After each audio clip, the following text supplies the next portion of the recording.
Yeah, £2,880 a day. That's quite funny. I put a pound in for the so they only needed £2,879 because I put a pound in to get a little leaflet.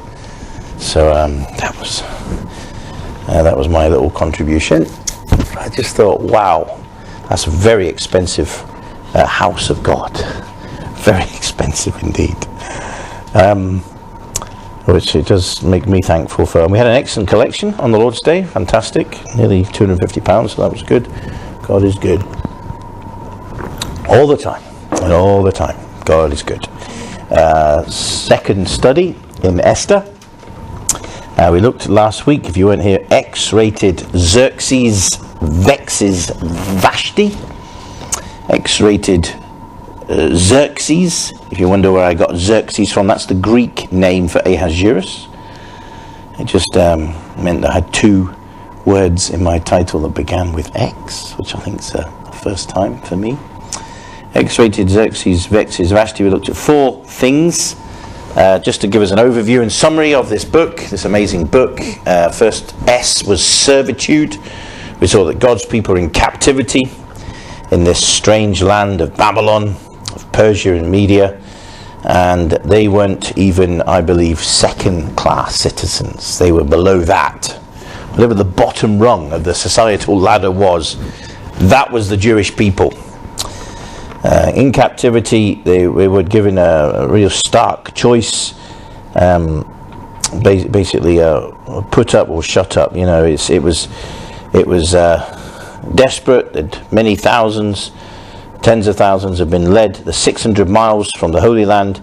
It's a great judgment upon them because of their backslidings, their idolatries, their adulteries, their compromises. Oh, hideous, as we've seen over and over again in the prophets, and we're seeing just now in the book of Hosea.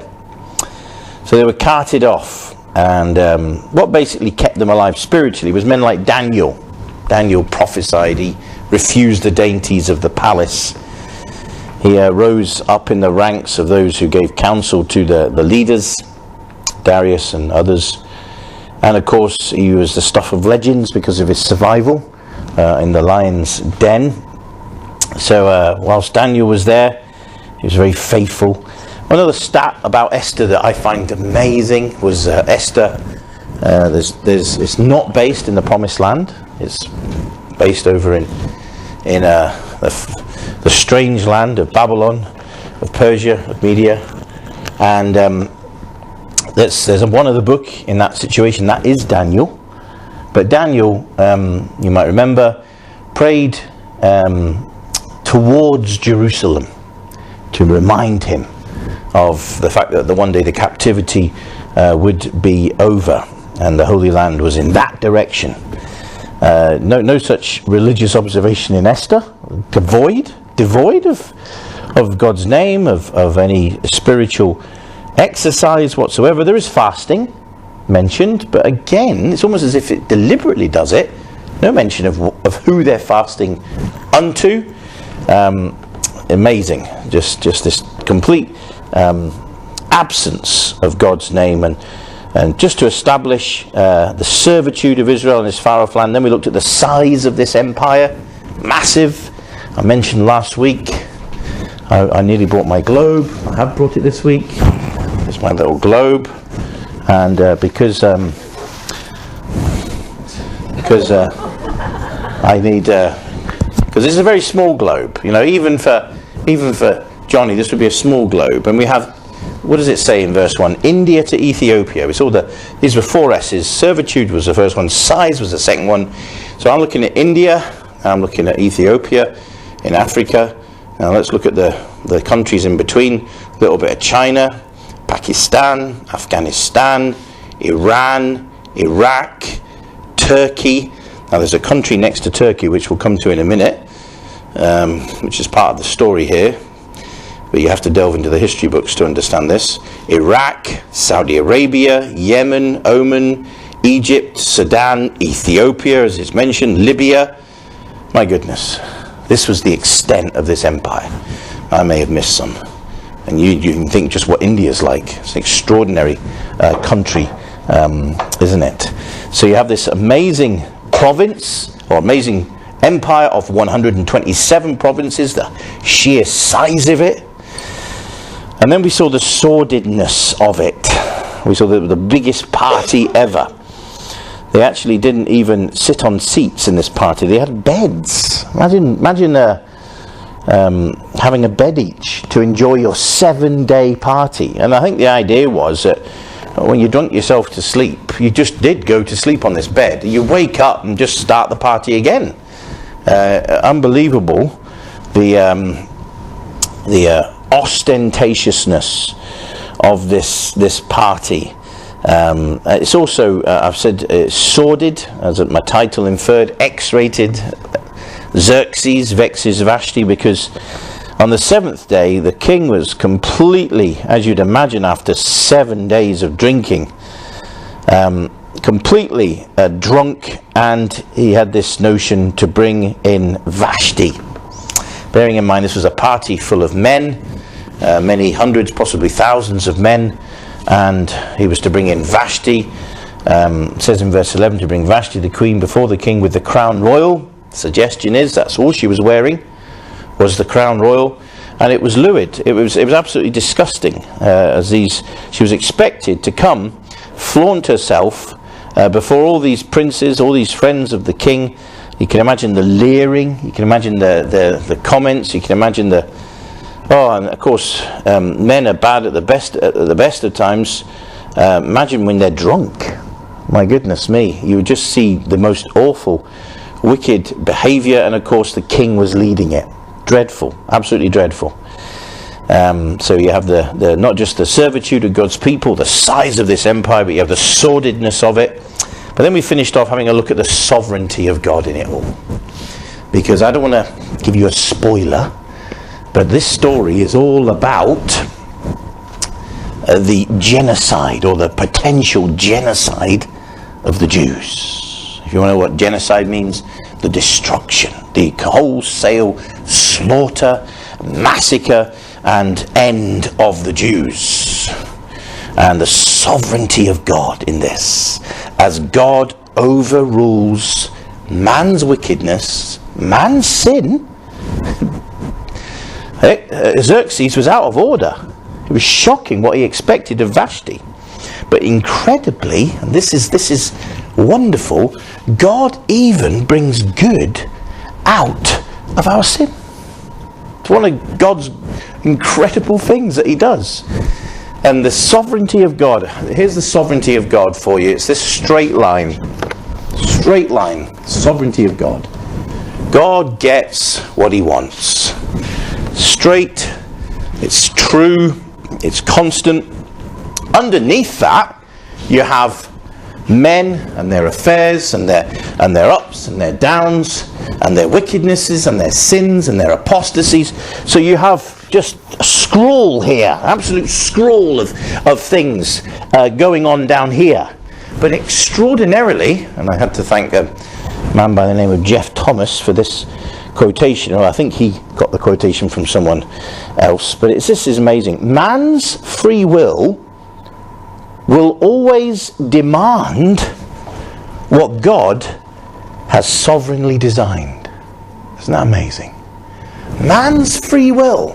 Here's all this crazy mesh of sin and wickedness and chaos and all this going on will only ends up complementing and demanding what God's sovereign will wanted all along. So you have poor Joseph and his brothers grabbing him and throwing him down a pit in jealous despair and horror. They have the poor boy sold into slavery. So you've got the mess of the way they treat Joseph and all what's happening here. But all along, above the clouds, I've been in a plane where you get above the clouds, and what do you have above the clouds? You have just the sunshine. I don't know what's going on beneath, but you've got sunshine because you're above it all. Here you've got the serene sovereignty of God that needs Joseph to be second in line to Pharaoh to save hundreds of thousands of people from inevitable famine and starvation. So God's sovereign plan is that. What do you have going on down here? Chaos, madness, the free will of man, the sins of man. But what does it all end up doing? Complementing exactly what God wanted all along. Wow. This is the sovereignty of God. There was a wonderful text, I shared it with you. This is just my introduction. Sorry, getting a bit carried away with it. And Joseph said unto his brothers, fear not. They thought once Jacob had died, oh, he's going to get his revenge now. He was only holding back while Dad was around. Now Dad's died. It'd be like Johnny not killing Beth because I was still alive. Because she'd been a bad girl, you know. But she'd upset him. But he's holding back until I pop the clogs, and then he's going to ladle into her. But Joseph said, oh no, don't worry, for I am in the place of God. But as for you, ye thought evil against me, but God meant it for good, to bring to pass, as it is this day, to save much people alive. Joseph, and this is actually my first point tonight, D for discernment. Joseph had the discernment to know, well, it's just exactly the hymn that Chris picked for us tonight. And because he lives, I can face tomorrow.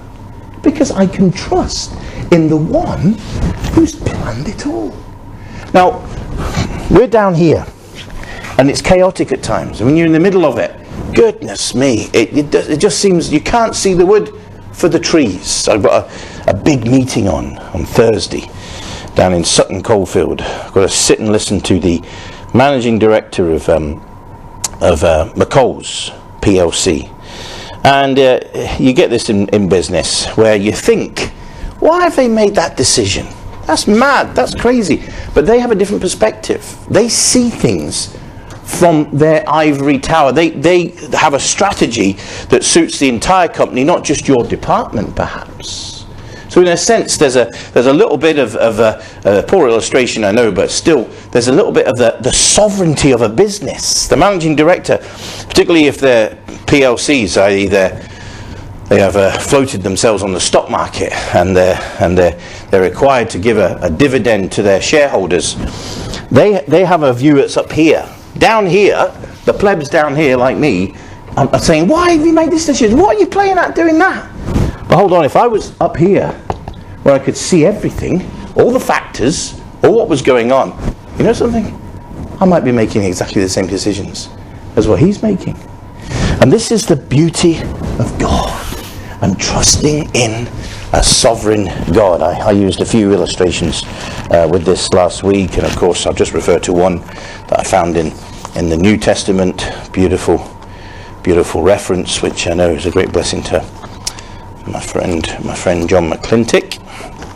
This is his favourite text in the Word of God. And we know that all things work together for good to them that love God, to them who are called according to his purpose. For whom he did foreknow, he also did predestinate. You see, God's in control. God knows the beginning from the, otherwise he wouldn't be God, would he? He would not be God. So you have the sovereignty of God. That was my final S, which leads into the need, I believe, for discernment. The D for discernment. I'm calling this message tonight, Finding Miss Persia. Finding Miss Persia. You have Miss World. Well, we're going to be looking for Miss Persia. I'm not encouraging that particular event. I know it's a little bit suggestive at times. A little bikini round. I know it's just a bit of poetic license to describe this finding of Miss Persia, because God's sovereignty overall needs someone in a certain place at a certain time to save the Jews from genocide. And so you have the chaos going on down here, which we're going to be going through in Esther in the coming weeks. You have the chaos going on down here. You have the fasting. You have the panic-stricken Jews who are just petrified of what on earth is going on and where they're going to go next. They're absolutely in fear of life and limb. But overall, God is in control. And one of the most famous verses, of course, in Esther is Mordecai, his words to Esther. Perhaps you've come to the kingdom for such a time as this. And it's wonderful, isn't it? There's another quote I had from Thomas Watson. God always has a hand in the action where the sin is, but he never has a hand in the sin of the action. It's very important. God isn't the author. God isn't causing people to commit sin, but in their commitment of sin, in their committal of sin, God still has a hand in directing that. So ultimately, their free will demands what he has sovereignly decided and wants all along. You grasp this, your worries are over. I know I had a little monkey on the front of this. Up there he is. Do not worry. How apt is that? If you believe in the sovereignty of God, almost straight away, you maybe have your times of worry that just come and hopefully go because you trust in Jesus. You trust and obey, for there's no other way. What a friend we have in Jesus, all our sins and griefs to bear. What a privilege to carry everything to God in prayer. There's this great need of discernment, and the only way to discern is to be able to rightly divide the word of God. And this great doctrine of God's sovereignty, and also man's responsibility, how important it is. So that's kind of laying a little foundation. As you know, when Vashti said no, when she was vexed and said, no, I don't care how many chamberlains come to get me, I am not coming. She was divorced, and incredibly, I found this out, it would seem, that once you've slept with the king, that's it. You have to, then, it's no going back to another life. You basically have to go into, it's almost like a female prison, where you have to serve the rest of your days in that situation. Once you've slept with the king, that's it. You cannot go outside, because you, in the minds of these Babylonians, you have had sex with a god. So you cannot go back to any old life whatsoever. And Vashti, her fate was very much sealed, and her estate given to another. And the second thing I want you to see, the second D, just got 4 for you, so we're nearly halfway through already, is dissatisfaction. Dissatisfaction. I can't help but notice, and I mentioned this in passing last week, that despite all of this wealth, all of this drinking, all of this awful orgy of sex and ultimately violence towards Vashti and ripping from her crown, all of this wickedness, it just led to terrible and an awful dissatisfaction. It just amazes me how much you can have and how much more you want. And this is exactly what happened to Xerxes, to King Ahasuerus, because on the back of this happening, whether this caused him to do this is debatable, very debatable indeed, but he suddenly took an urge to invade Greece. And that's the country I mentioned to you that borders Turkey. I'm getting my magnifying glass again. Borders Turkey. There's a little patch of water that they required a bridge to be built, and for 4 years, so there's a 4-year gap between chapter 1 and chapter 2. For 4 years they went on this great campaign to invade Greece, to extend the kingdom of the Persians and the Medes, and fortunately for King Ahasuerus, that attempt was thwarted. The big bridge that they built from Turkey into Greece, that they attempted to put together, I think it got swept away in a great storm. It collapsed. It was a complete failure, a miserable failure.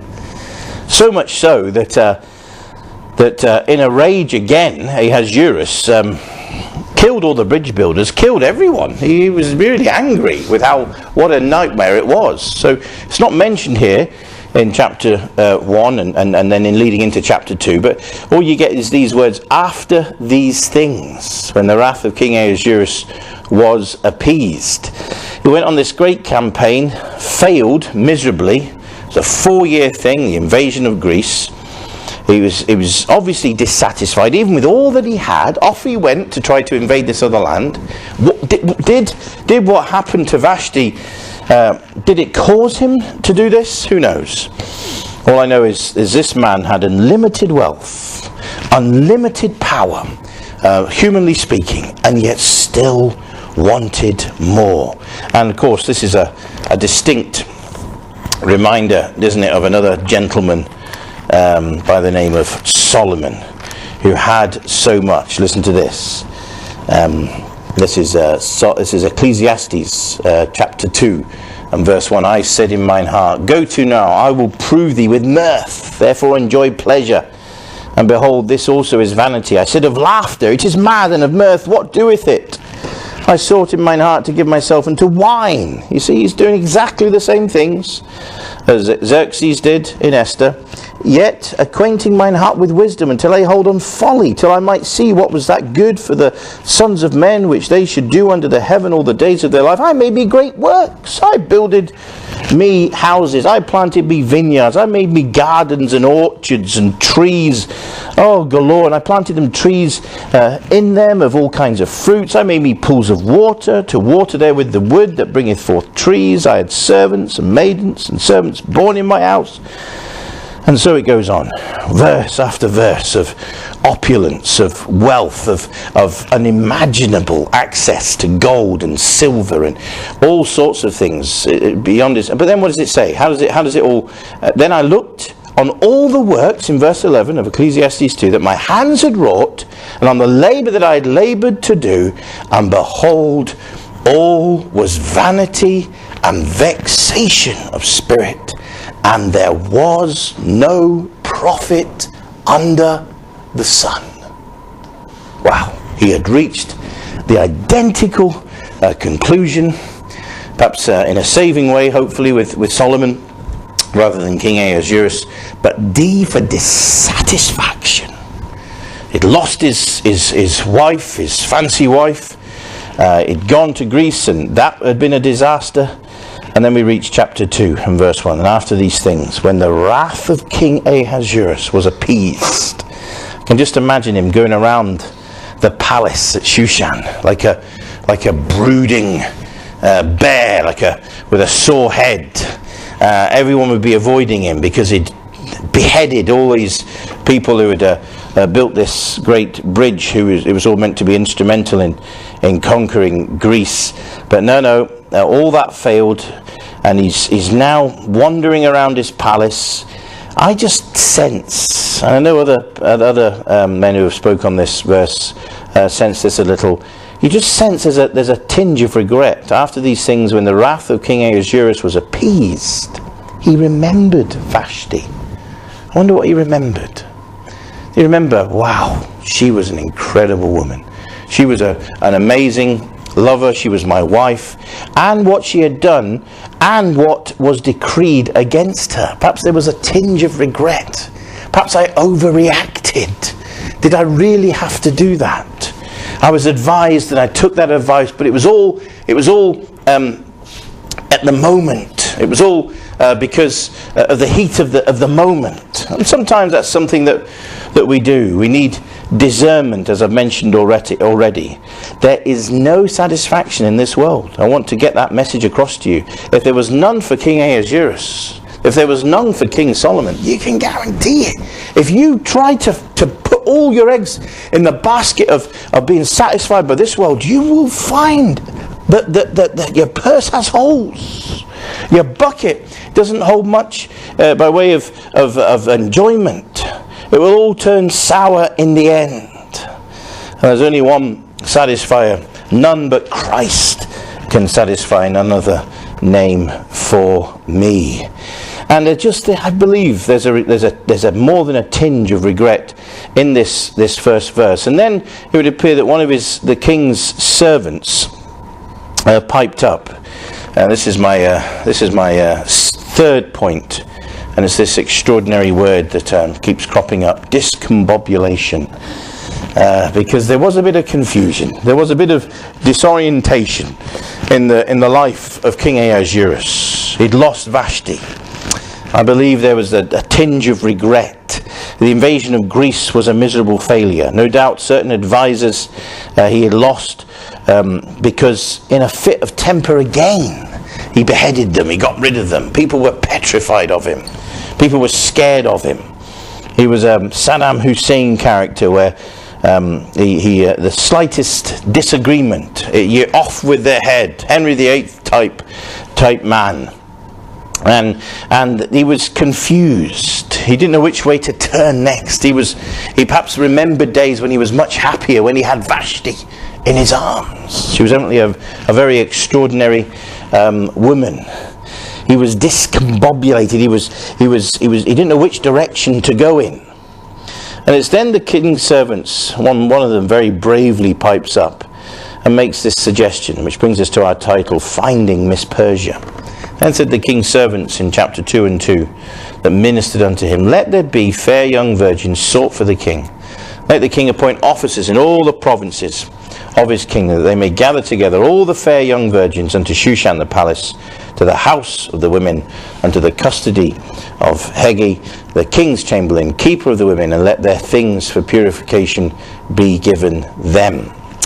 And I just want to end on this note. This is, for me, it's quite a disturbing, D for disturbing, passage, because as it is opened up to us, we suddenly see Mordecai volunteering, it would seem, Esther for this role of queen. Now that disturbs me. One, he treated her like his daughter. Scriptures make that quite clear in verse 7. Whom Mordecai, when her father and mother were dead, took for his own daughter. But what he was in effect doing was handing her over to an absolutely wicked and diabolical leader. A really, really bad man. The thought of me taking Bethany or Joanna or Jordana or Abigail and taking her anywhere near such a man, such a wicked man. And I drive the point home with this again, because one of the reasons they were kept for 12 months, as you can see in verse 12 of Esther 2. And when every maid's turn was come to go into the king Ahasuerus, after that she had been 12 months, according to the manner of women. The point here was she had to be a virgin. No way could she be pregnant. And keeping her for 12 months meant that any possibility of a birth happening through a relationship before they came in to the palace, that would have all expired well and truly. And then these women were basically trained in how to satisfy the king. Let me give you verse 14, the final verse of our reading earlier in chapter 2. In the evening, she, the candidate, went, and on the morrow she returned into the second house of the women to the custody of Sheashgaz, the king's chamberlain. These women had to go in and have sex with the king. That's what they did. That's exactly. You don't think they went in the evening and came back the next day because all they'd done was play cards, do you? No, I can assure you there was no playing of cards going on. These women were trained and told how to satisfy the king, how to have sexual relations with the king, how to be successful and be chosen again. And how did you know whether you were successful? This is terrible. This is shocking. Shocking to our culture, that is for sure. And I think shocking full stop. You knew if you were successful if you remembered your name. Verse 14. Except the king, at the end of the verse 14, except the king delighted in her, and that she were called by name.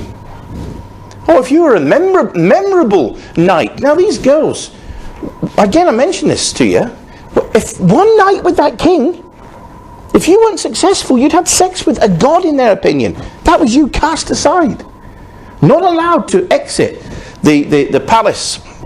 Not allowed ever to go back to a normal life, to go back to, marrying and having children. No. All these women who had been taken as fair virgins to see if they would please the king or not, once they'd had that one night, once they'd had that one chance, one night, several hours, if he didn't remember your name, that was it. Life over. Now, there is just no way a man who loved his daughter would put himself... I do wonder, because I did notice that Mordecai was a Benjamite, and Benjamites have a very bad reputation, i.e. Judges 19. Dreadful the way that people were treated, certainly in that, women were treated in that story. I don't like I find it disturbing. The lesson here, there's several lessons here that I just want to conclude with. The need for discernment, that spoke for itself. Dissatisfaction, this world never will satisfy. Discombobulation, because this world will lead you to confusion. The wonderful thing is there's no confusion in the grace of God. There's no confusion. God is not the author of confusion. And I believe that Mordecai compromised himself in Babylon to the extent where he allowed this precious daughter-like girl, Esther, to be put into this dreadful position. And to hand her over with this distinctly outside chance of becoming the queen. And even the success, so-called, of becoming the queen was a hideous prospect because of the way they treated women. You think the way they treated Vashti. So it's not as if they had a big prize at the end of the rainbow. Far from it. No. This was disturbing. But again, I bring you back to this great matter, that all of these things that are happening, God is in control. God knows. God's moving the pieces where he wants them, when he wants them, how he wants them, to fulfill his ultimate sovereign will. And I can just see, we'll see it in Mordecai's life, we'll see it in King Ahasuerus' life, we'll see it in other lives, as the pieces and the board seem to be going towards a catastrophic end. Don't worry. God is in control. And again, it's a great example of the providential care of God for his people. And it teaches us a number of things along the way. You must not. You see, the longer you're in this world, if you're not walking with the Lord, your standards will drop. Your standards will go down. You'll start to accept things today that you never accepted years ago. If you can look back on a time where you had higher standards as a Christian, you have biblical standards, but because you've grown cold, it's dropped off, your commitment to the Lord, your standards of holiness, these things are falling away. How important it is we stay close to him. But even this disturbing lack of consideration for Esther, remarkably, it's all being overruled by the great sovereignty, the providential care of God. Amen.